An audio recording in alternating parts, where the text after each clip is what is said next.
Halo wak geng di seluruh dunia, dimanapun kalian berada, gimana kabarnya? Kali ini saya akan menceritakan film yang berjudul Fall, rilis tahun 2022. Film yang sangat menegangkan. Jika kalian fobia ketinggian, jangan nonton film ini. Ya sudah, daripada penasaran, langsung saja ke alur ceritanya. Let's go!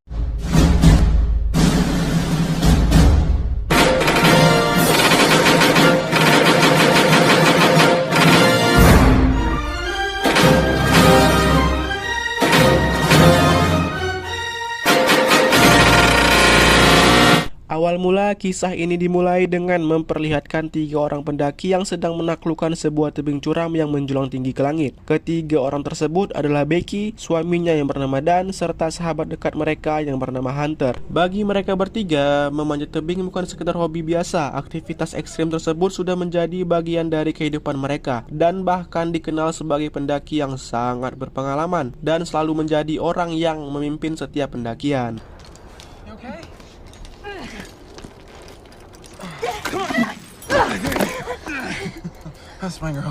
Pada hari itu, suasana terlihat normal. Mereka menikmati perjalanan menuju puncak sambil saling membantu melewati berbagai rintangan yang ada di depan. Namun tanpa diduga, sebuah tragedi mengerikan tiba-tiba terjadi. Saat Dan sedang berpindah ke titik pijakan berikutnya, tiba-tiba ada kelelawar yang keluar, membuat Dan terkejut dan terjatuh.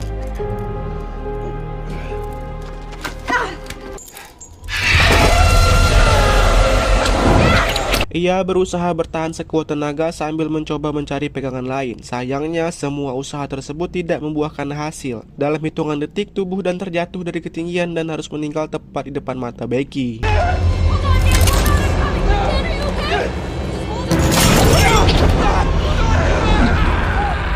Peristiwa itu menghancurkan hidup Becky. Hari-hari yang sebelumnya penuh kebahagiaan berubah menjadi kesedihan yang tidak ada habisnya. 1 tahun kemudian, kondisi Becky ternyata masih belum membaik. Ia kehilangan semangat hidup dan lebih sering mengurung dirinya. Hubungannya dengan sang ayah juga menjadi renggang. Bahkan Becky mulai melarikan dirinya ke minuman keras demi mengurangi rasa sakit yang terus menghantuinya.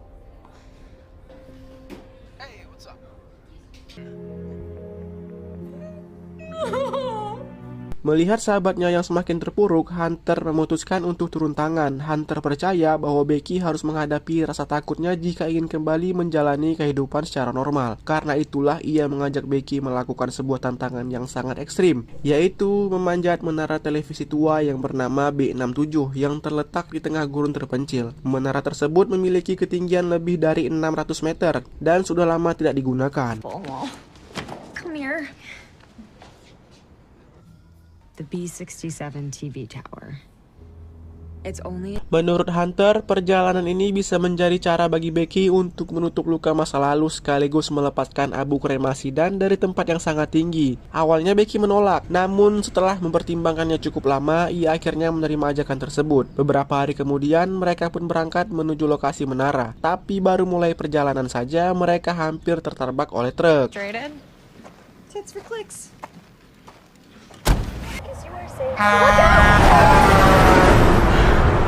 Perjalanan berlangsung cukup jauh hingga mereka memasuki daerah gurun yang hampir tidak memiliki penghuni. Sesampainya di sana, Becky langsung dibuat terdiam. Di hadapannya berdiri sebuah menara kecil dengan pondasi seadanya yang terlihat sangat tua dan rapuh. Dari bawah saja puncaknya hampir tidak terlihat dengan jelas. Banyak bagian logam terlihat berkarat dan beberapa bau tampak sudah haus dimakan usia. Meski begitu, Hunter tetap optimis. Ia yakin mereka bisa mencapai puncak tanpa masalah berarti. Holy shit. Looks a lot bigger. I pushed through. I overcame the fear. I took precipice. The ledge. The top of the world. Pendakian pun dimulai. Mereka mulai menaiki tangga logam yang menempel pada badan menara. Semakin tinggi mereka naik, angin mulai bertiup semakin kencang. Beberapa bagian tangga bahkan terlihat goyah ketika diinjak. Becky bahkan beberapa kali hampir kehilangan keberaniannya. Namun Hunter terus menyemangatinya agar tetap fokus. Perjalanan menuju atas terasa sangat panjang. Mereka harus melewati berbagai bagian menara yang kondisinya semakin mengkhawatirkan.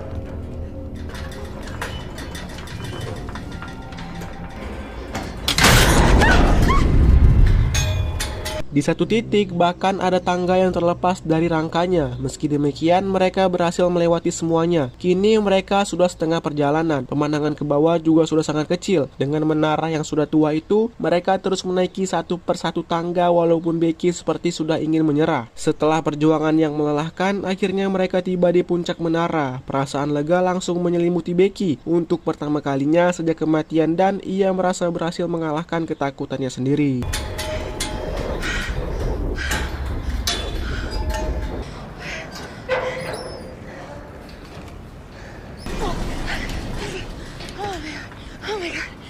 Hunter lalu mengabadikan momen tersebut dengan berbagai foto dan video. Mereka menikmati pemandangan gurun luas yang terlihat sangat kecil dari atas sana. Hunter melakukan aksi nekatnya dengan bergelantungan di ketinggian itu. Dia juga menyuruh Becky melakukan hal serupa untuk menghilangkan rasa takutnya. Udah gila ini coy.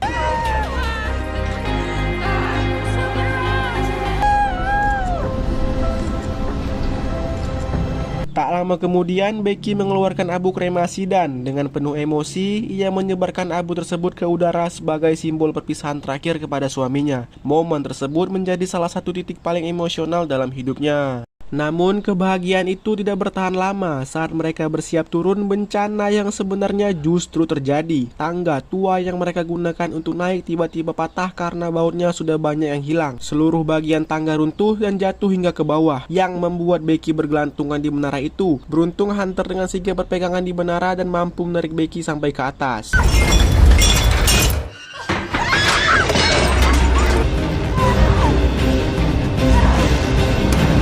Kini Becky dan Hunter terjebak di atas menara setinggi lebih dari 600 meter. Becky pun langsung panik. Mereka mencoba mencari jalan keluar, namun tidak ada apapun selain rangka logam yang menjulang ke bawah. Harapan berikutnya adalah ponsel. Sayangnya lokasi tersebut tidak memiliki sinyal. Mereka berulang kali mencoba menghubungi bantuan, tetapi semua usaha itu berakhir sia-sia.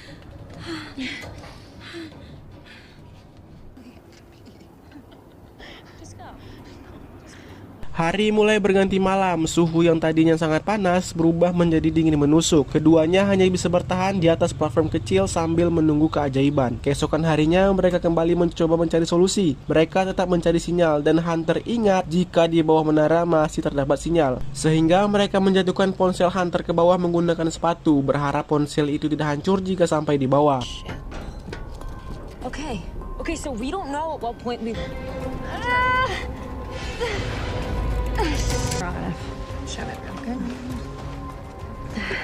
Masih sambil menunggu, mereka melihat ada seseorang yang berjalan di bawah dengan berteriak dan melempar sepatu. Namun sialnya orang itu tidak merespon. Tapi saat cuaca mulai gelap, mereka menyalakan suar dan terlihat oleh pria itu. Tapi mereka tidak membantu dan malah mencuri mobil Hunter yang terparkir di bawah sana. No, what the hell? They're stealing my freaking car! Sudah 24 jam ketika mereka melempar ponsel Hunter ke bawah. Saat menunggu itulah Becky melihat tato yang ada di kakinya Hunter, yaitu 143. Tato yang sama ketika dan suaminya Becky mengucapkan I love you kepadanya. Ternyata Hunter selama ini berselingkuh dengan suaminya Becky dan sudah 4 bulan menjalani hubungan gelap tersebut. Dan can never say the words I love you. Ketika keadaan mulai sunyi karena Becky sangat kecewa kepada Hunter memiliki ide menggunakan drone yang dibawanya. Tapi tas itu jatuh akibat kejadian tadi, sehingga Hunter dengan nekatnya akan turun ke bawah untuk mengambil tas tersebut.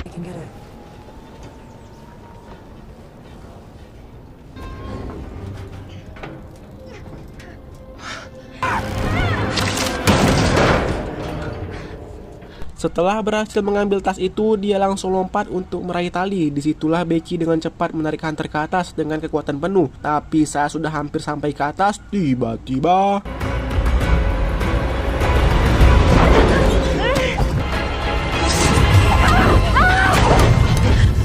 ya, Hunter jatuh ke bawah. Beruntungnya dia masih tersangkut di atas tas sehingga Becky masih berhasil menariknya. Mereka pun langsung mengeluarkan drone tersebut dan diterbangkan menuju motel tempat mereka menginap sebelumnya. Mereka berharap seseorang menemukan pesan darurat yang dikirim melalui drone itu. Awalnya semuanya berjalan sesuai rencana, namun ketika hampir mencapai tujuan, baterai drone habis. Beruntung drone tersebut masih bisa sampai kembali ke mereka. We'll grab it when it gets close. Harapan mereka kembali pupus. Sementara itu persediaan air mulai menipis. Matahari gurun yang sangat terik membuat kondisi mereka semakin memburuk. Tubuh keduanya mulai mengalami dehidrasi. Bibir mereka mengering dan tenaga mereka terus berkurang. Setelah kejadian tersebut, Becky mulai mengalami tekanan mental yang luar biasa. Becky berencana untuk naik ke atas menara itu agar drone-nya bisa tercas. Dengan usahanya dan Hunter yang menyemangatinya dari bawah, Becky berhasil mengecas drone itu. Tapi tiba-tiba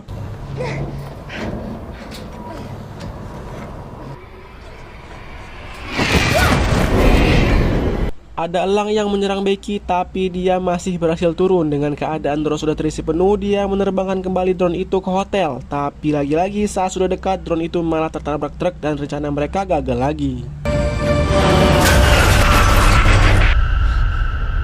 Malam harinya saat Becky mencoba untuk melemparkan kembali ponselnya ke bawah menggunakan sepatu milik Hunter, Hunter mengatakan dia sedang berada di bawah. Dan akhirnya terungkap sebuah fakta mengejutkan. Hunter sebenarnya sudah meninggal sejak terjatuh dari menara saat mengambil tas yang ada di bawah. Saat itu Becky hanya bisa menarik tas itu naik. Sosok yang selama ini menemani Becky hanyalah halusinasi yang muncul akibat stres, trauma, rasa lapar, dan dehidrasi yang ekstrim. Down there. Remember? You pulled the bag up. Plot twist inilah yang mengubah seluruh perspektif penonton. Becky selama ini ternyata benar-benar sendirian. Meskipun hancur secara mental, Becky memutuskan untuk tidak menyerah. Ia menggunakan ide yang sebelumnya diberikan oleh halusinasi Hunter. Dengan penuh keberanian, Becky turun menuju bagian antena menggunakan tali. Aksi tersebut sangat berbahaya. Satu kesalahan kecil saja bisa membuatnya bernasib sama seperti Hunter. Setelah perjuangan yang menegangkan, Becky berhasil mencapai bagian yang dituju. Ia kemudian mengambil ponsel yang masih bisa digunakan. Dengan sisa tenaga yang dimilikinya, Becky menulis pesan terakhir kepada ayahnya. Pesan tersebut berisi lokasi keberadaannya dan permohonan bantuan. Agar pesan itu bisa terkirim, Becky melakukan tindakan nekat. Dia memasukkan ponsel ke dalam sepatu lalu memasukkan ke dalam perut Hunter yang sudah bolong akibat dimakan elang dan melemparkannya ke bawah. Tapi pijakannya sudah hampir patah. Apakah Becky selamat? Ya, kali ini keberuntungan akhirnya berpihak kepadanya. Ponselnya berhasil mencapai area yang memiliki sinyal, sehingga pesannya pun terkirim. Karena sutradara nggak tahu Becky harus gimana, sehingga dia tiba-tiba sudah ada di bawah dengan polisi dan ambulans yang sudah ada di lokasi. Serta akhirnya dia bisa bertemu kembali dengan ayahnya. Film pun selesai. Bagaimana tanggapan kalian tentang film ini? Apakah berinding saat menonton? Komentar di bawah. Terima kasih sudah menonton. Sampai ketemu lagi di video berikutnya. Bye-bye, Wak Geng.